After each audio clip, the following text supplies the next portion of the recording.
Hi and welcome to this how to start collecting Ad Mech video. As the current strongest faction in the game, you may be tempted to chase the meta and buy whatever's most powerful. I'd advise against that because at any moment things can get nerfed with FAQs and erratas, just like the one that recently came out. It's such a strong codex with real depth, there's so much choice, and I'll take you through where to start. Remember, the rule of cool is always the winner, so buy what you like. Ad Mech is currently the most expensive army at the moment, and if you're in the US, it's even worse.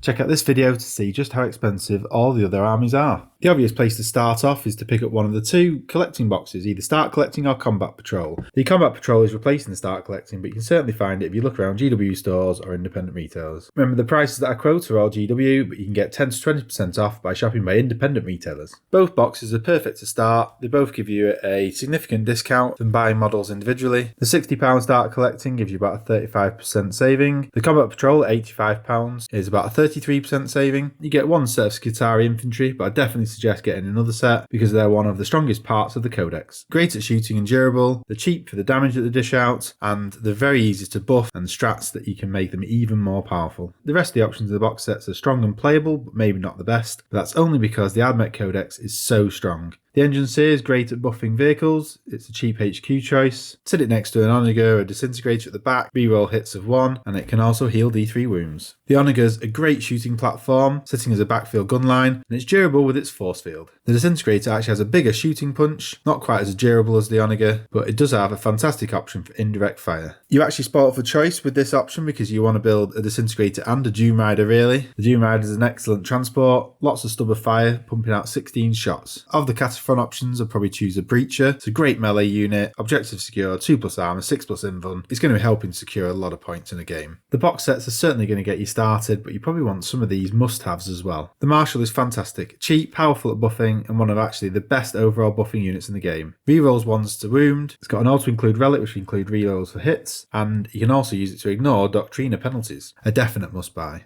The Iron Strider Ballistarii were completely overpowered, recently nerfed by an FAQ, but still super strong. Crazy firepower with twin Cognos las cannons, 2 shots at strength 9, AP 3, D3+3 damage. Previously they had core, which meant they had a lot of extra buffs, which definitely made them the best firepower in 40k. Now they're just really strong. Some other great options that are also very competitive. You've got the Archaeopter Fusilier. When it flies, you can pivot twice, you can get practically anywhere. It's great at shooting. It's got a bombing run, which dishes out mortal wounds. It subtracts 1 from hits and damage, and it's got a seismic bomb strap for 1 CP, which halves move, advance and charge. Cerberus Raiders, great at screening. They've got a pre-game move which is really powerful, and their sniper attacks ignore Lookout Sir. 6s to wound, dish out 1 mortal wound in addition. They've also got a sneaky way to avoid being charged with the Tactica Obliqua strats for 2 CP, which lets them move just before being charged. And one of the best choices to support your Skitarii is the Tech Priest Manipulus. It gives extra range and AP to Skitarii guns, heals D3 wounds, also is quite handy in melee as well,